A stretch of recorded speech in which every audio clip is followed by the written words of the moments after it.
Hey guys, thanks for joining me. And if you like what you see, please subscribe.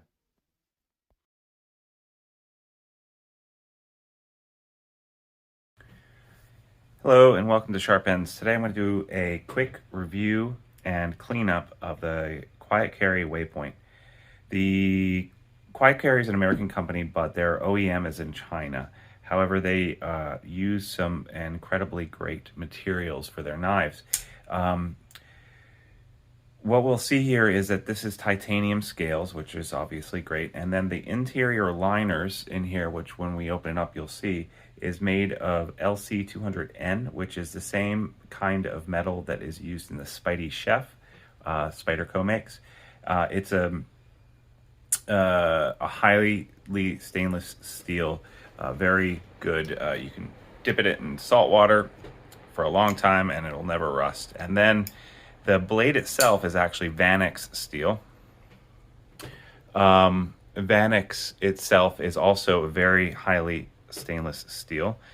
So the whole thing all taken together, you can put this in the ocean and it won't rust, which is great for me because I like to go sailing and I spend a lot of time canoeing and I'm always on the water or the beach.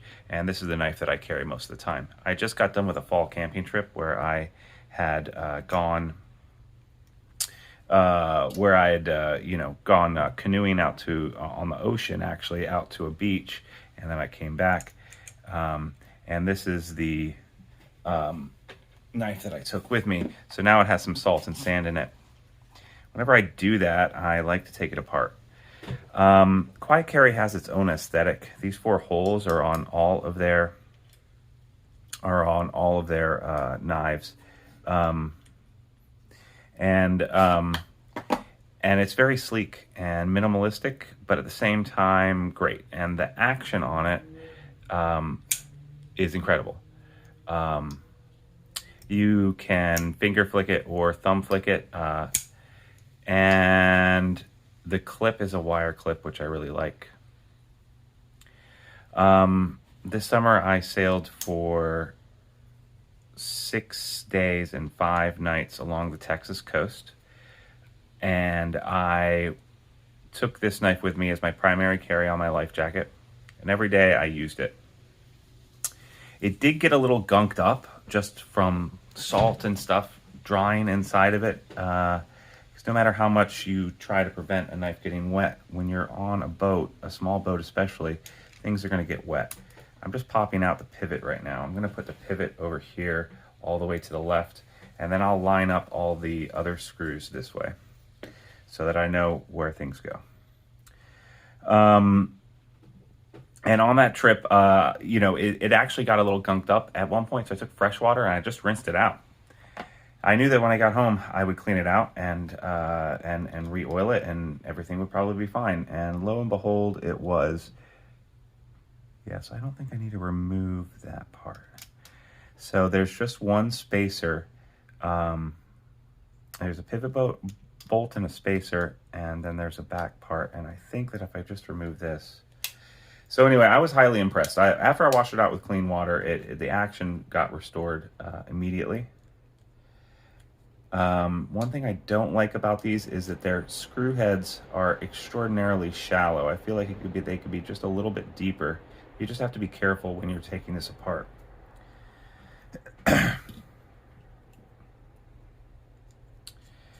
When I got home and I opened it up that first time, I was honestly a little surprised to not see any kind of corrosion.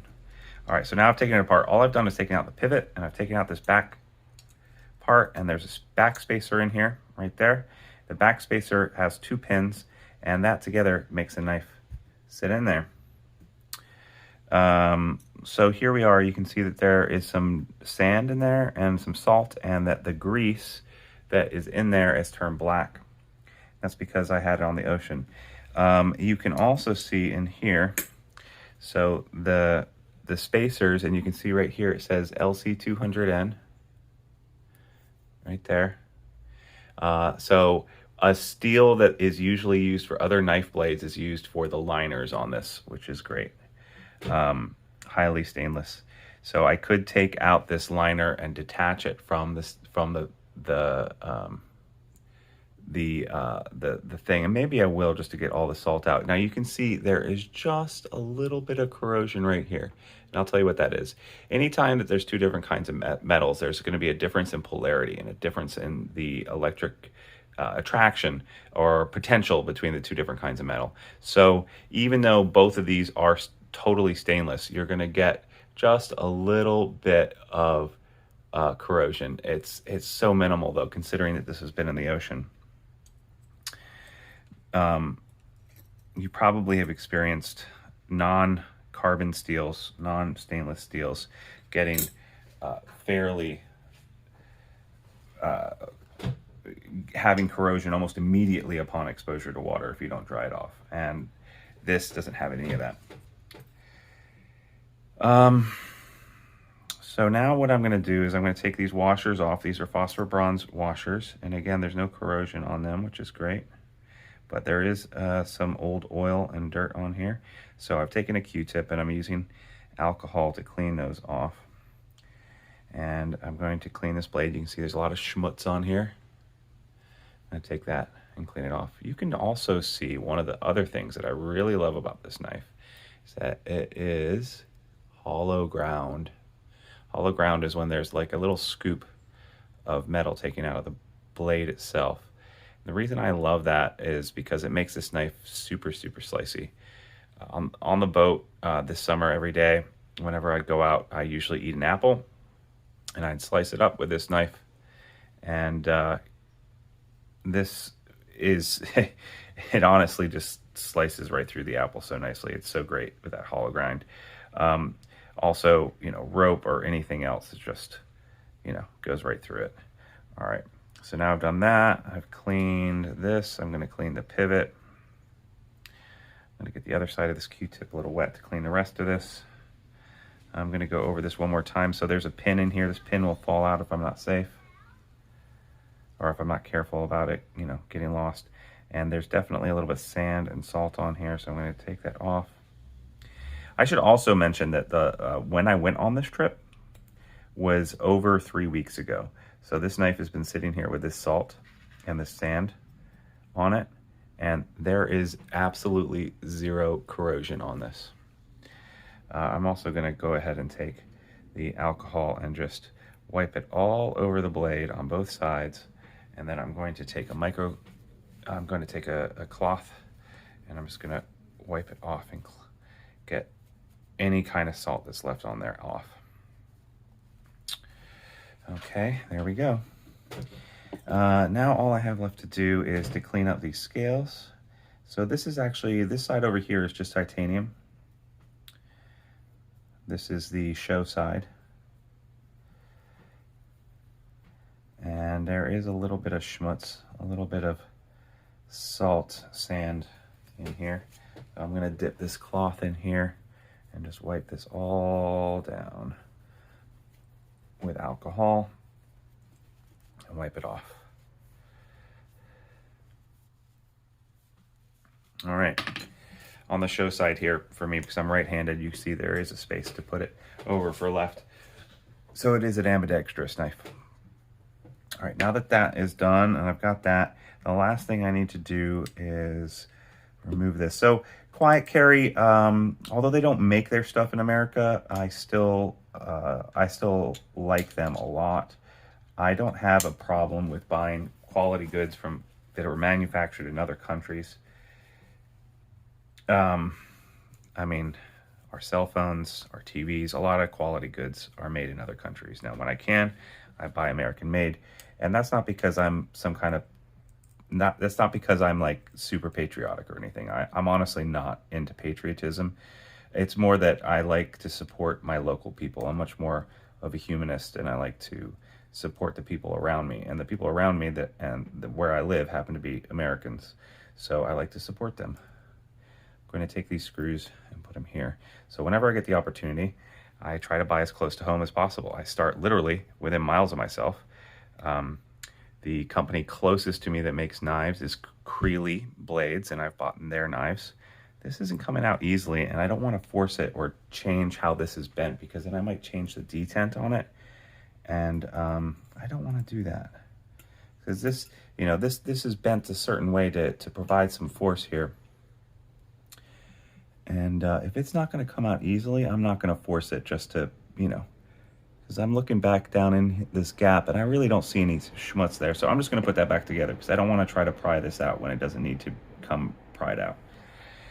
So, you know, I literally start closest to me, which is in Pennsylvania, and then I work my way out. These guys are in California. Their OEM, I believe, is in China, although I don't think they've disclosed exactly who their OEM is, which, you know, maybe they have. I'm not sure. But regardless, quality design, good materials, and super good product, which is what I care about for something like if I'm going to go sailing and I needed to depend my life on a knife and a blade. If I'm in a capsize and I need to cut ropes away to keep from drowning or to keep a loved one from drowning, or if I need to cut ropes so that I can fix something real fast, which I actually did in Texas. We actually saved an elderly couple, required cutting some ropes and helping them out of their floundering boat. This is the knife I used. And it was great for that purpose. So, you know, quality products don't necessarily only come from America. However, I like to support American-made products. So now what am I going to do? All right, so the next step is I need to do some oiling and putting back together. So we are going to take some knife pivot lube, and I've got some heavy and I've got some thin. I like to use the thin stuff or the light stuff on, I'm going to do this. I'm going to do this over here. So I'm going to put a little bit right here where the bearing goes. Then I am going to put the pivot in. And the pivot has a notch cut out of it right here. That's going to match up with this other scale over here. I'm going to then put a little bit of this knife pivot lube on the shaft. I am going to put on the bronze washer. And then I'm going to take some heavy pivot oil. I'm going to put that in this track here. And this is the lock backstop. And I'll put some over here too. Anytime that you have metal to metal contact that is always consistent, like between the bearing or the washer and the scale, then I use the light stuff because it's always going to stay in there. The heavy stuff is more for like something that's passing over metal but then not always touching it. The heavy stuff stays on the metal and won't go away as easily. The light stuff will always be there because there's always it's always touching the surface. So that's the way I like to look at it, at least. I don't know if it's right. I'm going to put a little bit of the heavy stuff also on the detent and on the lock face over here. That'll prevent lock stick. All right. You don't want to drown this in lube, so you want to be careful, but sometimes it is hard to put on the right amount. All right, now that is on. That's great. Next, I want to put some Loctite. Where did I put it? Oh, here it is. I'm going to take some Loctite and put it inside the threads here. I like to put my Loctite inside the threads rather than on the threads of the screw. And I'm going to go ahead and, all right, I'll do that in a minute. Next, I want to take and put the back spacer in. And that's there, great. And then I already put some heavy on that track for the lock, and I'm going to try to seat this in here. And now the hard part is going to be to get this on and get the pivot bolt the way I want. This always takes a minute of futzing because it has to be just right to get it on there. Oh, I did it. Ooh. Yeah, it's on there. All right, great. So now I'm going to take a little bit of the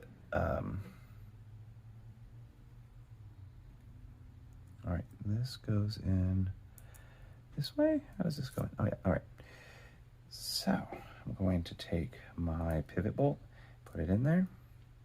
The only thing that I said about this the waypoint that I don't like is that the heads themselves of where you put in the Torx bit is a little shallow. All right, I'm gonna tighten that up. And I probably over tighten that. I probably should leave that a little bit looser for now. And then I'm gonna take this guy, and this guy has to go in. So I'm gonna take just a little bit of the Loctite and put it in the threads there. I like to use this as a tool that came in a watch tool repair kit. I love the little kit that I got. It worked out great, and it helps me with it. It has just a lot of tools for working on small things, be it a watch, a knife, or sunglasses, or a phone, or whatever you need, or a computer. All right, so now that is centered, but it is a little tight still. So I'm just going to loosen it a little bit. I, in general, use Weehaw bits. Maybe that's a better name. Let's see. Oh yeah. So no lock stick. So oh, and now I'm favoring. It's a little bit too loose. You can kind of see the centering on it. It's a little off. It's a little bit towards the show side. So I'm going to tighten the pivot just a little bit more. Oop, wrong one. And just a little bit more. Yeah, right there it's at center, but I feel like that might be too tight. Oh no, that's fine. Oop. It's kind of hard to flip a knife on while I'm working on it underneath a camera. Yeah, it's great. All right, so that's the Quiet Carry Waypoint hollow grind. I love it. Very slicey, totally salt resistant, great materials, cost about $2.95, which is a little bit expensive, but by the same token, I can take this and I can rely on it with my life, wearing it on a life vest. Won't ever get rusty. The one time it started to get gritty and not lock too well when I was on a 6-day trip, I just rinsed it out with some fresh water and then continued to lock really well. I got home, I opened it up, and it was perfectly fine. There's no lock stick on that. There's no wiggle play. It's perfectly centered. It's greased up. This last camping trip I took in the fall, I took it out canoeing. It got some sand in it, so I wanted to clean it out again. I opened it up after 3 weeks. There was almost no corrosion. There's a little bit of corrosion over here where the LC200N was touching the titanium, but that's to be expected. Even the most non-corrosive materials can sometimes do that. However, I will note the Vanax Super Clean. By the way, Vanax Super Clean is one of the best names for a steel ever, except for like maybe MagnaCut. Is just great. So yeah, there you go. I suggest you try them out, especially if you are a saltwater fiend like me, or if you go fishing. This is the perfect knife to take with you. And let me know in the comments if you have any experience with Vanax or Quiet Carry. They're a great company, and I suggest you check them out. Thanks so much, and I will see you next time on Sharp Ends. Good night.